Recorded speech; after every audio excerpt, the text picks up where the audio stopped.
First Samuel chapter 9. Let's read from verse number 7, please. Dr. Uche, please read.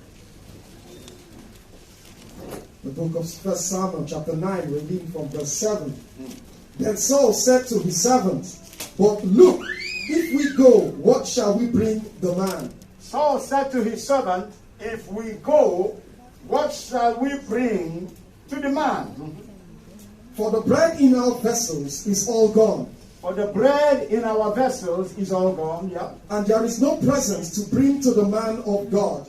And there is no present in our hands, no gift to bring to this man of God, yeah. What do we have?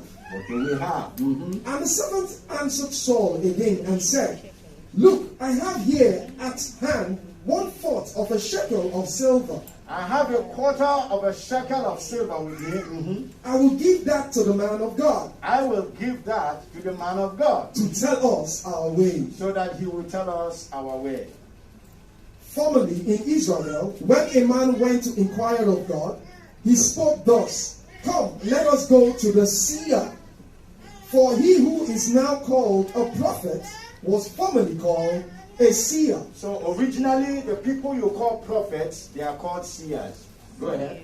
Then Saul said to his servant, "Well said, come, let us go."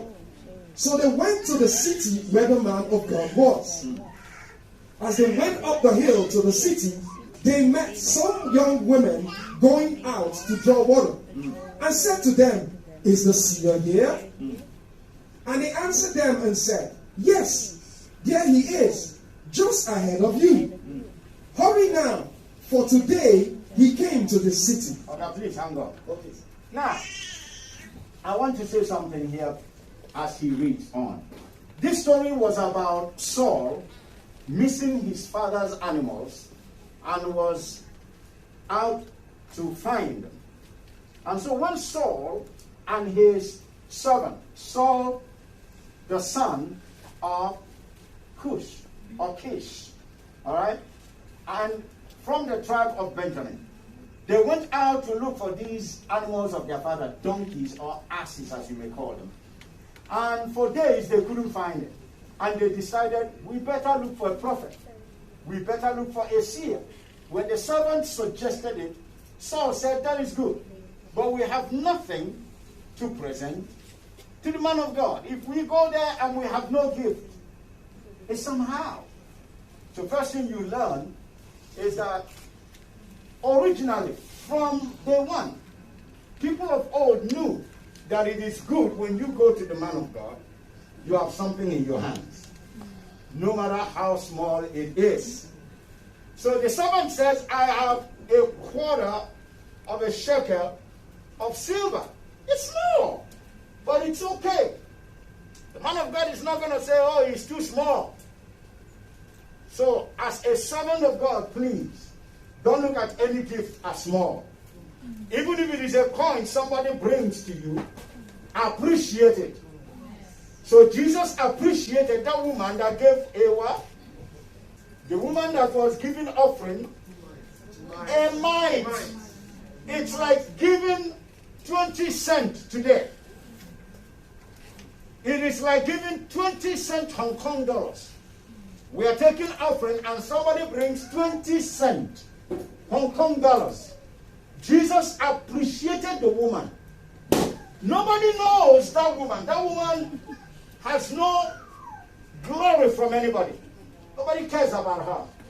But Jesus appreciated her. The position to receive something from anybody.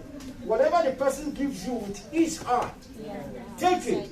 Because God loves a cheerful what? Giver. So to go. But when they came into the city, realize who they asked about the man of God. Young women going to fetch water. I stopped here because sometimes the most unexpected people, the most unexpected circumstance, the most unexpected person may be the door opener for you. The person you did not expect to be the link to your blessing may be the person that will be the link to your blessing. There are many of us here that have missed many blessings because we neglected the link. These women going to fetch water were a link to lead Saul and his servant to the man of God. And realize that this Saul was going to meet his greatest destiny. If he had missed those young women, or if he neglected those women, Saul would have lost the link to Samuel. Realize when the story continues, you realize that Samuel was about to leave. If not that those young women directed Saul and his servant to where they have to go, Saul and his servant would have missed Samuel, the prophet. And if they had missed him, it would probably have been a different story. Yeah? Don't miss your target because you neglected something that God says, look at this, talk to this person, go to here. Whenever God is directing you, beloved, in this time we are right now, don't neglect anything. Verse 12. It says, and they answered and said, yes, there he is, just ahead of you. Hurry now, for today he came to this city, because there is a sacrifice of the people today on the high place. As soon as you come into the city, you will surely find him before he goes up to the high place to eat. For the people will not eat until he comes, because he must bless the sacrifice. Afterwards, those who are invited will eat. Now therefore, go up, for about this time you will find him. So they went up to the city. As they were going into the city, there was Samuel coming out towards them on his way up to the high place. Now the Lord had told Samuel in his ear the day before Saul came, saying, tomorrow about this time I will send you a man from the land of Benjamin, and you shall anoint him commander over my people Israel, that he may save my people from the hand of the Philistines. For I have looked upon my people, because their cry has come to me. So when Samuel saw Saul, the Lord said to him, there he is, the man of whom I spoke to you. This one shall reign over my people. All right, please hold on, sir. So you realize something. Saul did not know who Samuel was. He has never met Samuel. He does not know what he looks like. And Samuel was in that city because there was a special sacrifice that city was holding. And Samuel is the one to offer that sacrifice. That was the reason why Samuel was in that city. Like I said earlier, some of you are here for only one reason that kept you still in Transformation Assembly. Some of you would have gone with all the wind that blew. Some of you are here not because you plan to be. The same way, Saul did not come to meet Samuel from his house because he planned, oh, let me go and meet Samuel. No, Saul was looking for his animal. But somehow he had to come in contact with Samuel. There are certain times in our lives that unknowingly to us, activities around us, we are planned purposefully by the Most High to bring us face to face with destiny. Unknown to Saul, God had spoken to Samuel. The incident that was to bring Saul face to face to Samuel had already been going on for months. When the people of Israel decided to ask for a king, unknown to Saul, heaven has already marked him for blessing, for greatness, for good news. But he didn't know. But even though he was a man designed to be a king, he was still running after animals. There are many people, unless they come face to face with the prophetic grace at a certain appointed time, their destiny will be hanging around them, but they will be still running after animals. Samuel did not plan to meet Saul, but God spoke to Samuel and said, tomorrow I will send a man to you. How did God send the man? By making the animals get lost several days ago. Some of you are running after something else. But that incident that you are running after was only designed for you to come face to face with me. I'm not joking. Some of you are running after different things. You have different plans for your life. But the reason why God engineered your problem, the trouble that you are after, is because he wants to bring you face to face with your prophetic grace and prophetic time. Engineered, and Saul was brought face to face with Samuel. Did not know him. In fact, he asked him, I am looking for the seer. And Samuel looks at him and said, I am the seer. Isn't that wonderful? He says, I am the Okalugia or da. Let me say it again. Okalugia or da. When it is time for something to happen, nothing will stop it. Let every forces of evil rise up against that very thing. They still will not succeed. Because it is the appointed time of that thing to happen. Whenever it is an appointed time for something to happen, heavens will rise in support of that very thing. Somebody say hallelujah. Hallelujah. Let all the forces of darkness rise against you. If it is your time, they shall all fail. Amen. Verse 18. Then Saul drew near to Samuel in the gate and said, please tell me, where is the seer's house? Samuel answered Saul and said, I am the seer. Go up before me to the high place, for you shall eat with me today, and tomorrow I will let you go. I will tell you all that is in your heart. Verse 20. But as for your donkeys that were lost 3 days ago, do not be anxious about them, for they have been found. And on whom is all the desire of Israel? Is it not on you and all your father's house?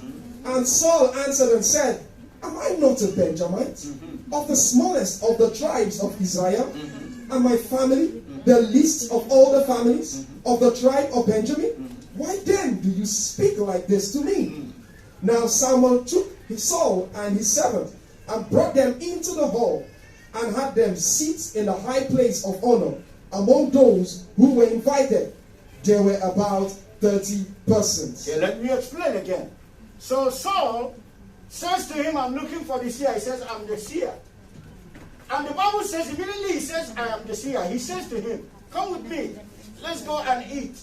And you will relax. Tomorrow, I'm going to reveal everything in your heart for you. But all of a sudden, Samuel continues to speak again. So you realize that there is an amazing thing that happened there that is not written down for us.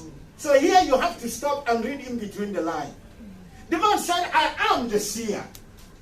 But somehow Saul did not believe. Saul must have looked at him. You are the seer. And because of that, that prompted Samuel to change his mind. Instead of what he intended to say everything tomorrow, he started saying it right away. Hallelujah. He started saying it right away. Now this reminds me about Jesus meeting a disciple. Who, you remember the disciple? Came to Jesus and Jesus said, behold, a true Israelite in whom there is no God. Hallelujah. And Jesus was moved to say to him, before your brother called you, while you were sitting underneath the tree, I saw you. The Bible says immediately Nathanael jumped up and bowed. Hallelujah. That's exactly what is going on here. Saul must have looked down on Samuel. That tells you something. Saul was a great man. Saul was tall and huge. So probably Samuel was a man of small stature and maybe not well dressed. And so Saul must have looked down on him. This one, the seer. And so Samuel decided, okay, your father's donkeys that you're looking for, they are already found. That got his attention. Because the man has been going around for days looking for these donkeys. That got his attention. And now he says to him, come with me. Let's go and eat. And he takes him to go and eat. And along the way, he says to him, is it not upon you that the desire of all Israel is on? Are you not the one that is going to stand as a king?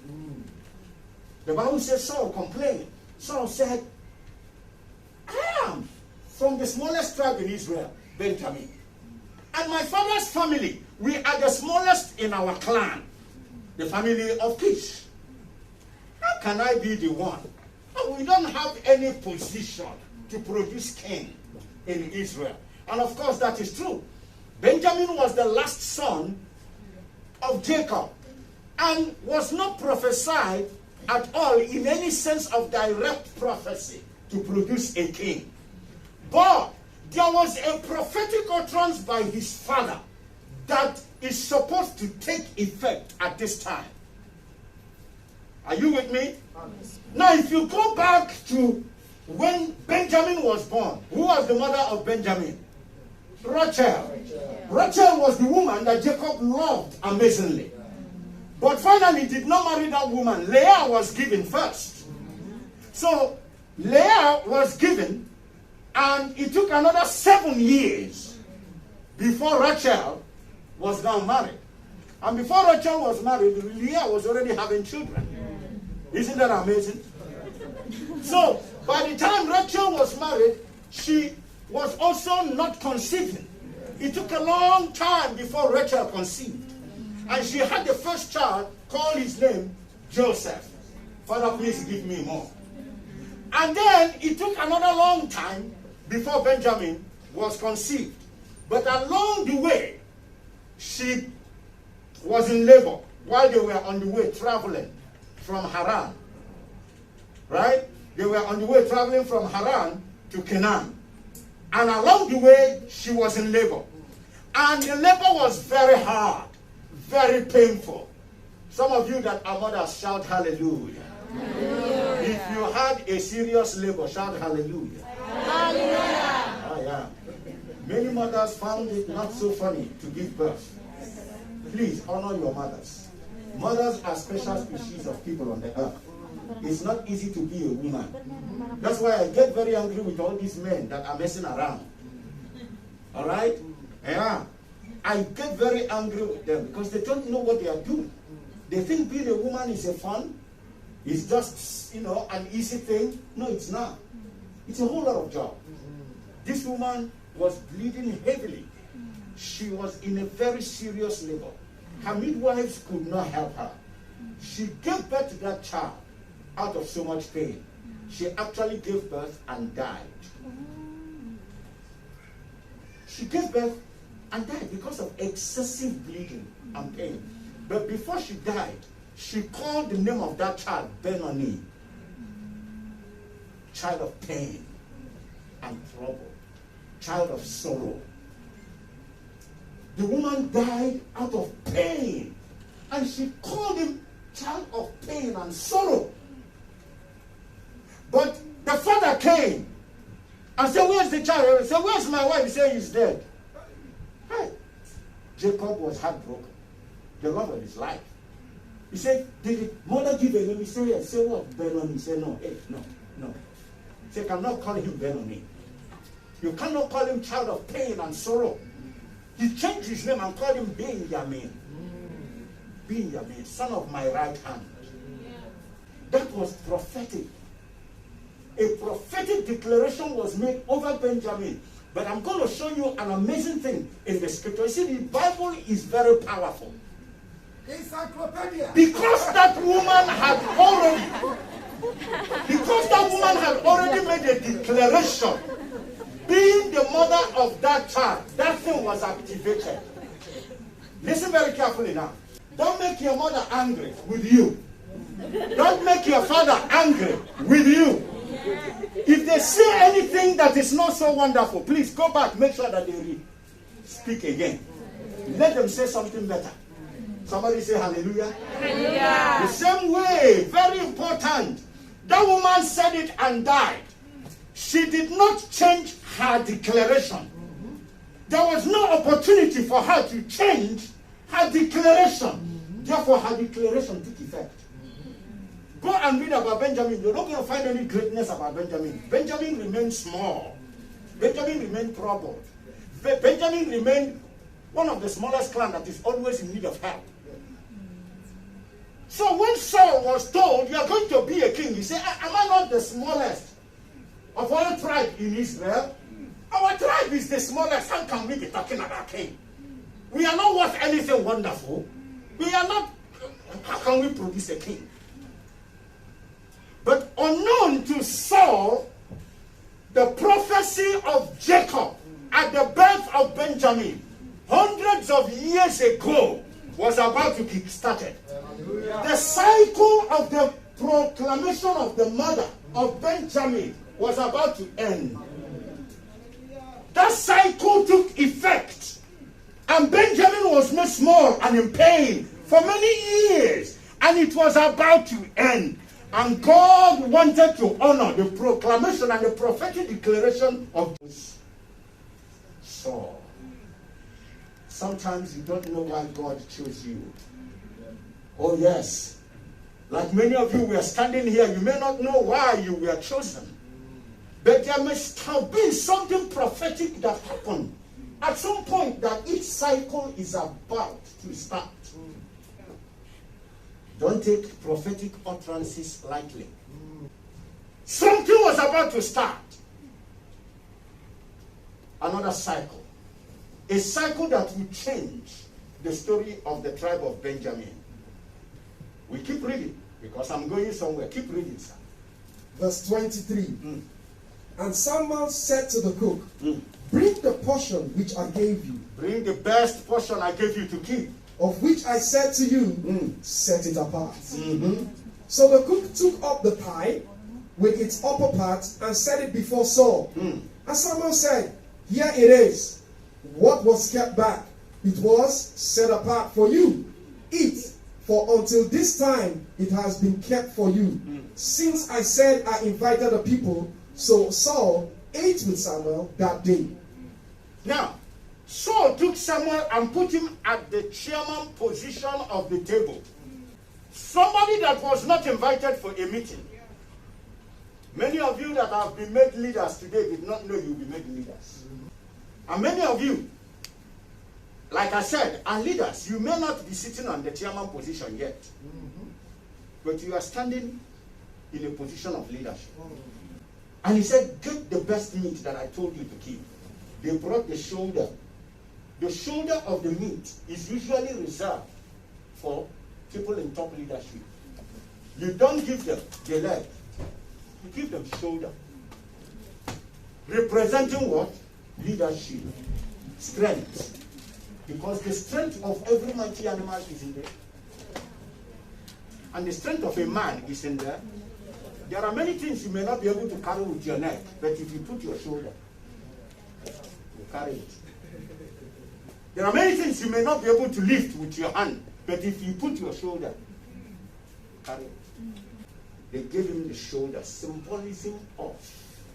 There are some of you that are going through certain things, and oh my goodness. You are beginning to have visions, ideas of certain things. Even before we called you out in this leadership, you are already having it. Wow. God is already feeding you the shoulder.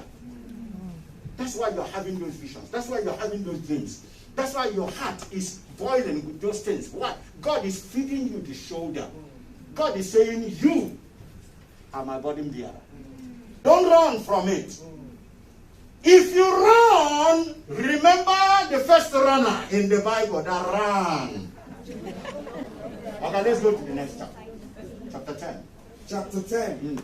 So reading from verse 1. Then Samuel took a flask of oil and poured it on his head and kissed him and said, is it not because the Lord has anointed you commander over his inheritance? When you have departed from me today, when you leave me now, you will find 2 men by Rachel's tomb. This is the most important place of our discussion this morning. This is the most important area, so pay attention very well, yes? Keep reading, sir. It says, 2 men by Rachel's tomb in the territory of Benjamin at Zelzah.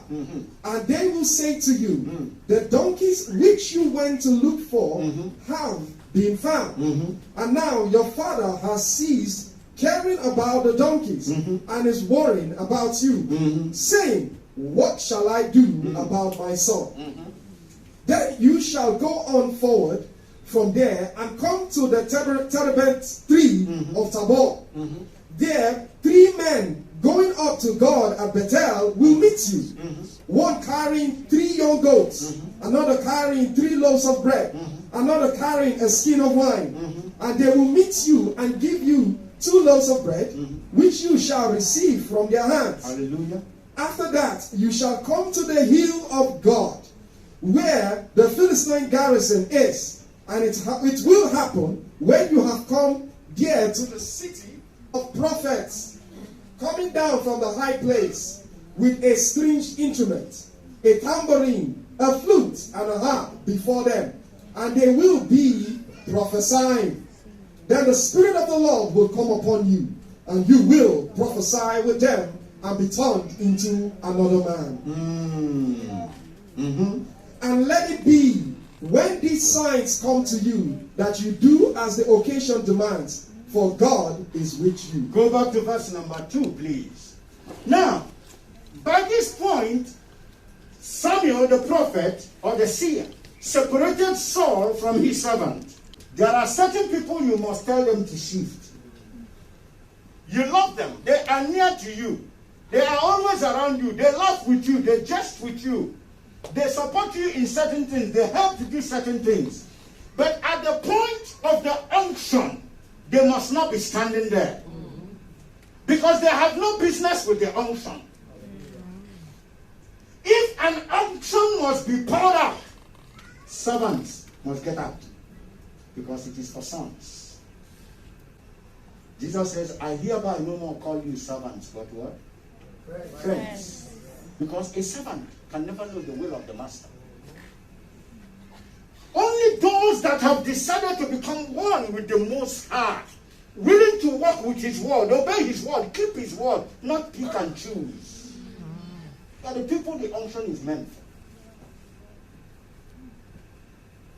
Just sorry for you. Again, sorry for you.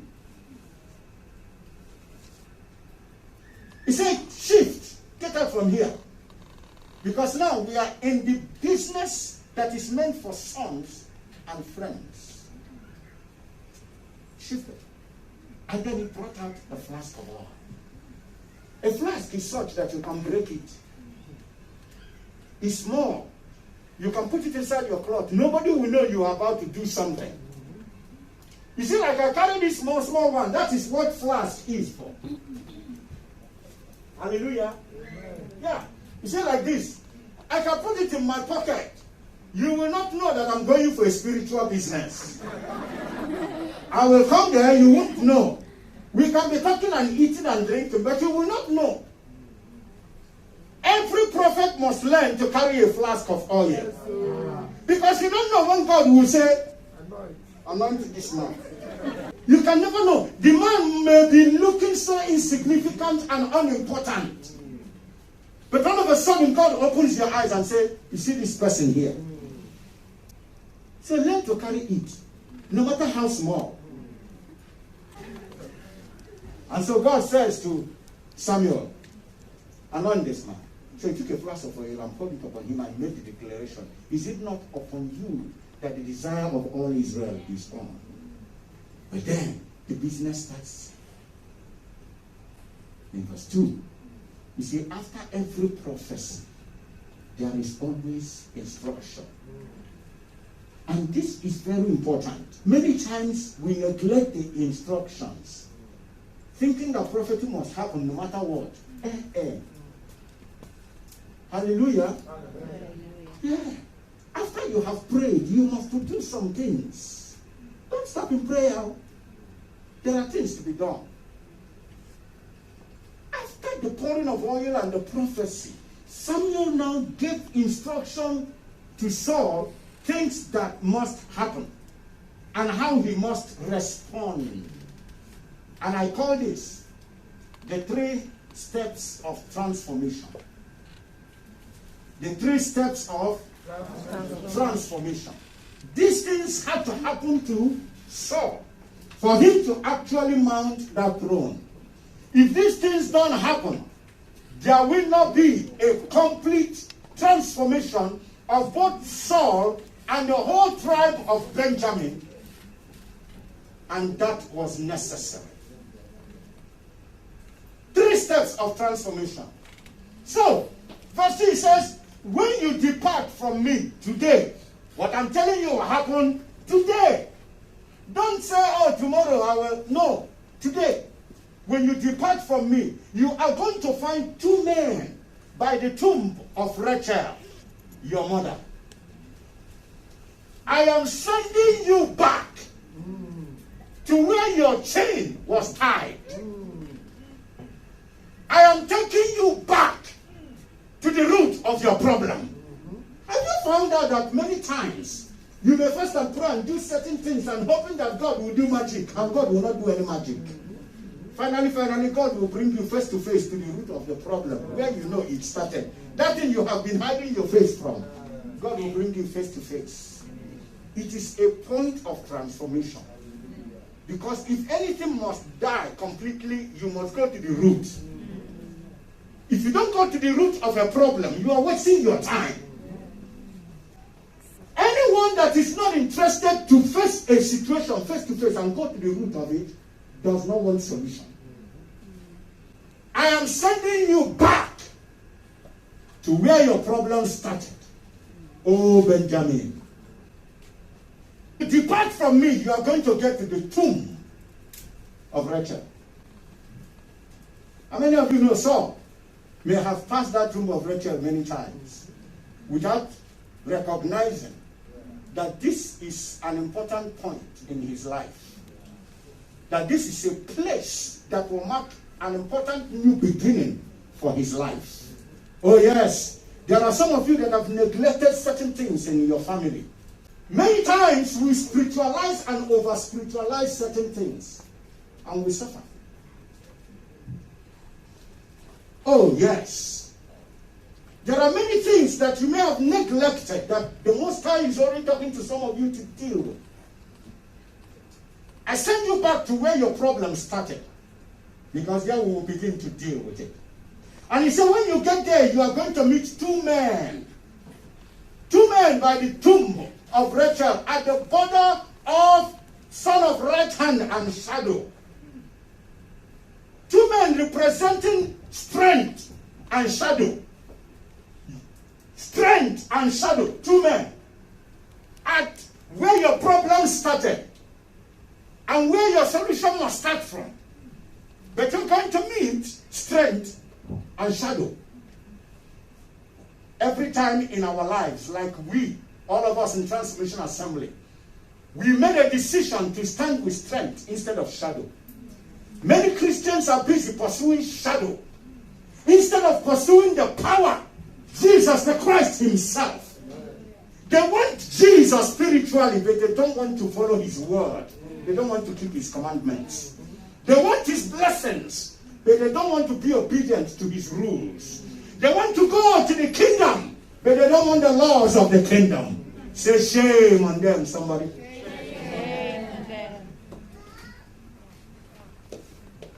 You're going to meet strength and shadow. Choose. Are you choosing strength or are you choosing shadow? Are you choosing the Most High God himself according to his truth? Or are you going to choose fables and philosophies of men? Are you going to choose the laws and the commands of heaven? Or are you going to choose the will and the desire, design and the purposes, the customs of men? Which one are you going to choose? It's a shadow. Everything man represents in this life is what? Shadow. Life is but a what? Shadow. The praise of man is a shadow.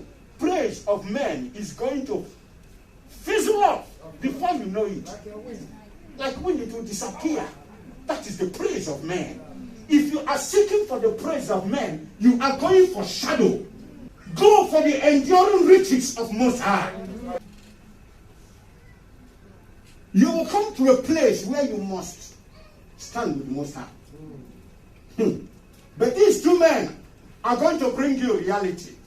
They will say to you, the asses which you went to seek, they are found. Lo, thy father is no more caring for the asses.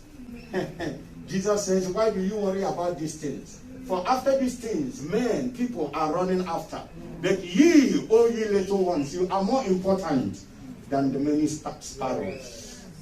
Hallelujah. Says you are more important than the sparrows. Can you tell your neighbor, you are more important than the things you are running after.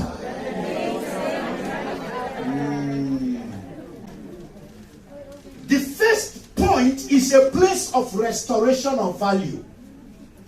That is the first point. Restoration of value. God restores you to your original value. God restores your imagination, your thoughts, your thinking. God restores your soul to the true value of who you are and what you represent. You begin to no more set your eyes on things that are worthless. And you begin to see things of immense spiritual value. The first place of restoration of value. Where you were called pain and sorrow. Where you were called nothing, stupid. Where you were called useless, criminal. Where you were neglected, called poor. Where you were called names. In that same place, you shall be called the sons of the Most High. Restoration of value. And when I look at Biafra, I always smile. You know, I'm a Biafra. 40 days fasting and prayer. Some people thought it's a joke. Heavens will come down. Amen. I tell you, there are certain things that will happen in this world that people will wonder.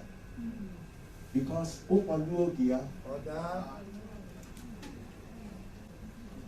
please later ask for interpretation. Now, restoration of value. The sons of God must be restored to their true value. Amen. There are many of us that have lost our true value because of the things we pursue, because of the philosophy and the understanding we accepted and started working with. Even I was speaking with my wife, we were discussing, we were looking at the education system of this world. Do you know that there are many people that are billionaires today that don't have certificate? But they are millionaires. They have so much money. You will go and have PhD here, PhD here, PhD. Hey! Multiple permanent head damage. And yet nothing to show for it. No job, no million, nothing. You will still need to go and submit to that man that did not have the certificate to make money. Are you seeing what I'm saying? Yes. So even the education system sometimes will not bring out the real true value that God has put in a man. There are many people that the education system of our world today failed them. Yes.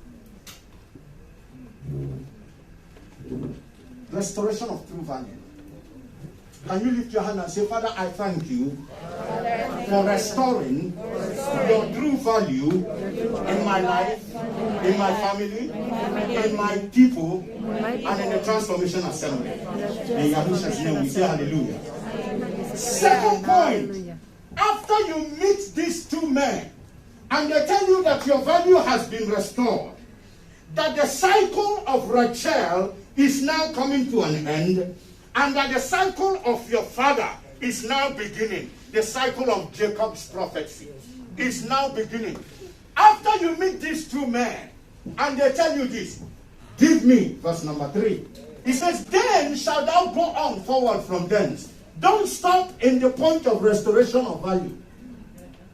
Because after value has been restored, some things are yet to happen. There are more important things to happen. Are you hearing me now? Don't stop in restoration of value. Many Christians stop in prayer and fasting. But after you have fasted and prayed, seek for knowledge.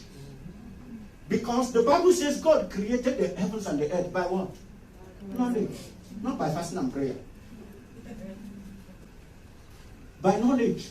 Seek for what? So after fasting and prayer, seek for knowledge. Many Christians have left the knowledge of God. Oh my goodness. Look, the truth whatsoever without or absence of the true knowledge of God is nonsense. Useless. After shabba, seek for knowledge.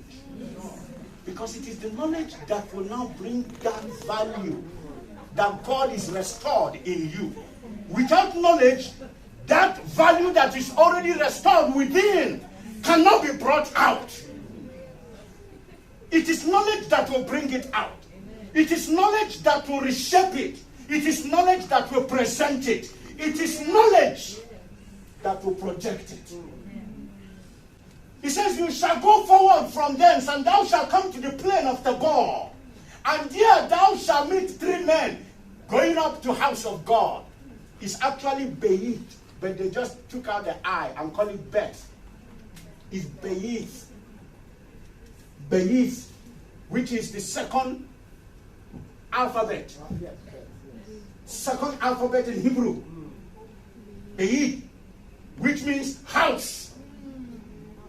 House. Beit. El means Elohim. Cut short. Beit Elohim. House of God. You are going to meet 3 men going up to the house of God. Many people stop at the place of restoration and they forget that the house of God is important.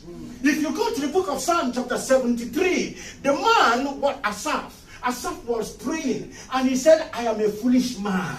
I was looking at the prosperity of the wicked and I nearly committed suicide. I nearly stumbled because I was watching how the wicked were prospering, everything going on well. They don't even get sick. How many of you have seen Bill Gates in the hospital? But the man says, until I went to Beit Elohim, until I went to the house of God, your knowledge will not be translated. Absence of the presence of the Most High will make your knowledge stupidity and foolishness. That's why the counsel of Ahithophel became foolishness. Because he was now out of the presence of Most High, relying on the presence yesterday he had. Complete and full obedience can only happen in the presence. That's why he says, enter his gates with what? Thanksgiving. And then his courts. Courts is where you see face to face. Face to face. Even the prophet Isaiah, the day he came face to face into the presence, he realized that not obeying the complete counsel of the commands of God meant he was a foolish man. He said, I am undone because I am a man of unclean lips. And I dwell in the midst of unclean people. Men going to the house of God, they will be carrying 3 kids. How many of you call your children kids? Kids mean goat. Stop calling your children kids, oh. Kid is what? Goat. Judah reminded me. He said, I'm just a kid. I was taking him shower and we were talking. He said, but Daddy, I'm just a kid. I'm saying, I said, are you a goat? He said, no, how can you say I'm a goat? I said, kid is a goat. Oh. So don't call yourself kid anymore. He said, so what should I call? Human being? I said, yes, human being. Not kid. Kid is goat. Oh. Don't call your child kid. Oh. Somebody say hallelujah. Hallelujah. And they were carrying 3 goats. And they were carrying 3 loaves of bread. And another one is carrying a bottle of wine. Somebody say sacrifice and communion. Sacrifice and communion. These men were going for a complete sacrifice. That's why they have 3 animals. And they have 3 loaves of bread. And they're carrying a bottle of wine. So a communion is going to take place. And a sacrifice is going to take place. We don't know what kind of sacrifice because we are not told here. But going to the house of God definitely meant they were going for sacrifice. Carrying bread and wine meant they will be eating together. Communion. But realize what happened. He said to him, these are 3 men, but they are going to give you 2 loaves of bread. Why? Because you're 2. You yourself and your servant. They will give you 2 loaves of bread. Take it and eat. You must stop rejecting the loaves coming from God. You must stop rejecting. 2 loaves of bread. You are 2, yes. But 2 loaves of bread means thy rod and thy staff. Somebody say rod and staff. You can never have only rod. And you can never have only staff. That's why sometimes I say some things that you don't like. It is a rod. Somebody say it is a rod. And sometimes I say the ones you like and you shout hallelujah and you smile. It is a star. They go together. 2 loaves of bread. And that is what brings out the completeness of the glory of the Father in you. Take it. Don't reject it. If you reject the counsel of God, you will never expect yourself to do well. Only the counsel of God will place you where you must be. Now it says, take it and eat. Let me rush. Let me forget your other things. Let me rush. Give me the next verse. Alright? Okay, give me the next verse. So, this number two, Tabor means brokenness or broken, a place of brokenness. A place of brokenness. From a place of restoration of value, you must come to a place of brokenness. A contrite heart and a broken heart and a contrite spirit, the Lord shall not despise. If after you have been restored, you come to a place where the Father will now mold you to the perfect person He wants. That's what He wants of you. Hallelujah. Okay. Now, so eat the bread. A place of brokenness is a place where this bread of communion, which is a bread of healing, a bread of renewal, a bread of restoration, is given to you. A bread of inner healing, a bread of newness is given to you. The word you are receiving right now is a word of renewal, newness, inner healing, restoration of peace and joy that can only flow from the throne of God. That is what that word represents. And finally, in verse number 4, and they will salute you and give you 2 loaves of bread, which you must receive in thy hands. Yes, verse 5, please. It says, after that thou shalt come to the hill of God, where is the garrison of the Philistines. And it shall come to pass, when thou shalt come thither to the city, that thou shalt meet a company of prophets. So from a place of brokenness and renewal, you will now meet a company of prophets. You will come to the hill of God. You will be lifted up to a place of ascension. Realize that first is restoration of value. After the restoration of value, realization of who you truly are, you come to a place of brokenness because you are to be remolded. You are to be refashioned. And after that, you are now coming to a what? Hill. A hill is a high position. It's an elevated place. It's a place of promotion. It's a place of increase. It's a place of clear sight. Yeah. When you are standing on a hill, you can see everything. You will be lifted to a point where you are no more overshadowed, but you are overshadowing. Are you with me?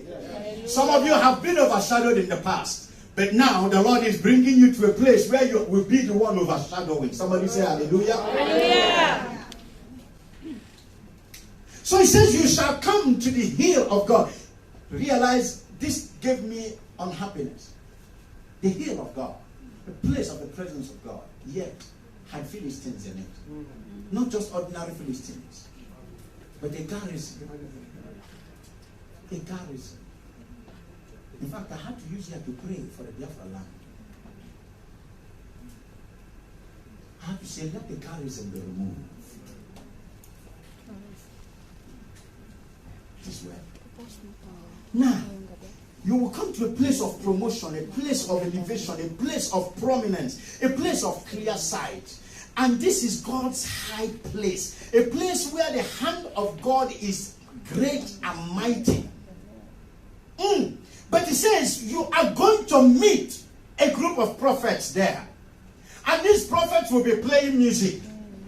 How many of you love music in this place?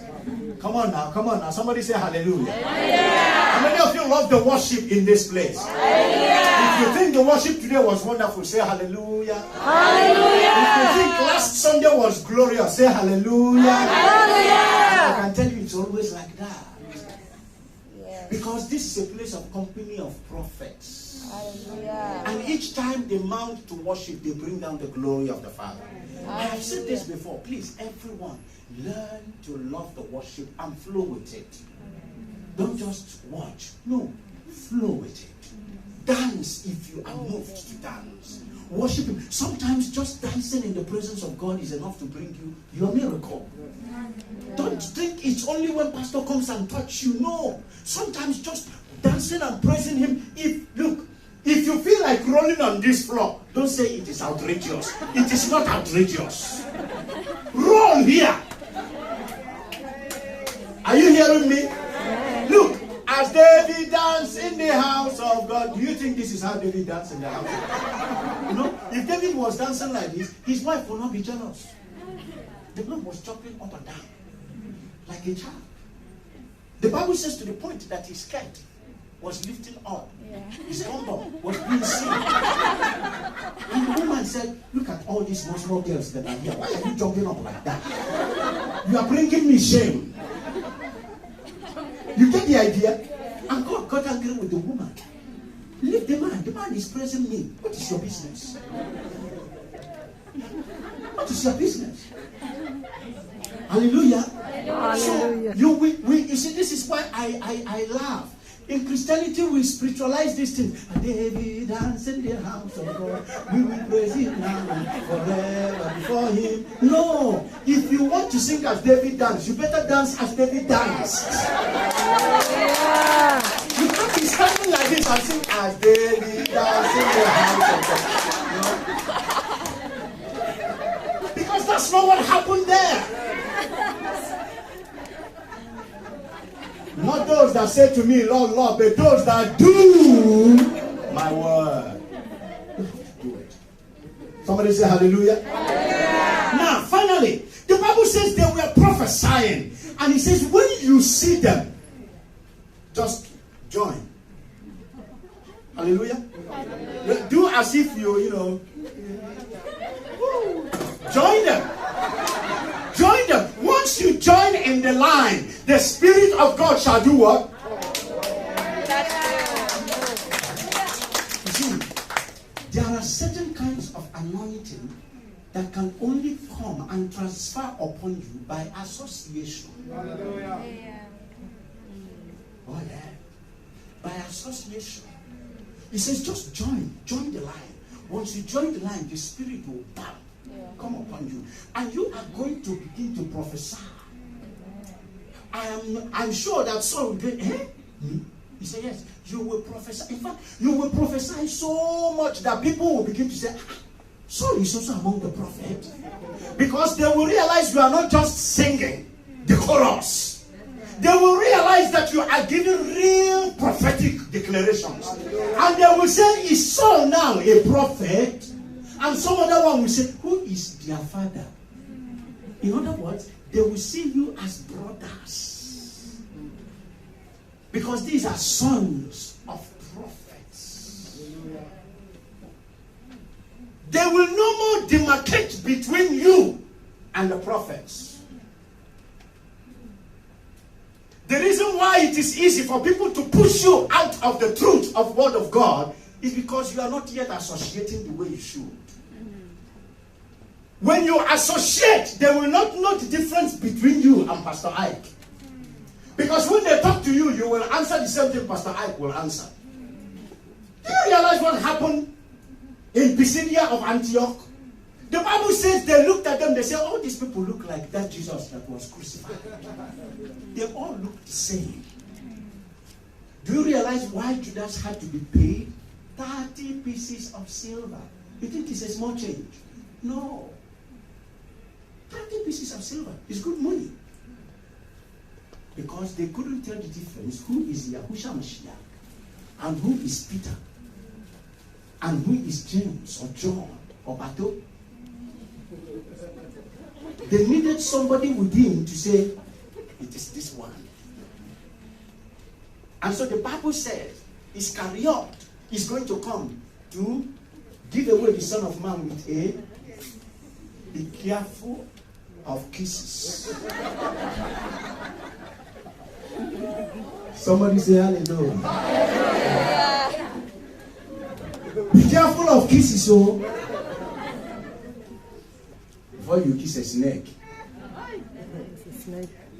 And so the Bible says, when you join them, the third transformation is going to happen. And this transformation is the transformation that makes you one with divine grace. It's a point of full divine grace. Complete change. That they will forget that you are the son of Kish. And they will be saying, who is his father? He's now a prophet. Three transformational points. Let me say this to all of you. Whenever you choose a ministry and say, I am in this ministry, I want you to expect the grace of that ministry to come to you. Hallelujah. All of you that stood here, if you have not gone through these 3 points, expect them to happen very fast. Very fast. If you have gone through it, that is fine. If you have gone through 1 and 2 and 3, not yet, expect it to happen. It must happen. But what is now going to happen is, at the end of it is full cycle. The grace of that ministry will come to you. Every ministry has an angel assigned for it. That angel will come and clothe you with the mantle of that ministry. You will begin to see yourself thinking in the vein of it in deeper levels. And that is what you must expect. Somebody say hallelujah. Hallelujah. And you stand with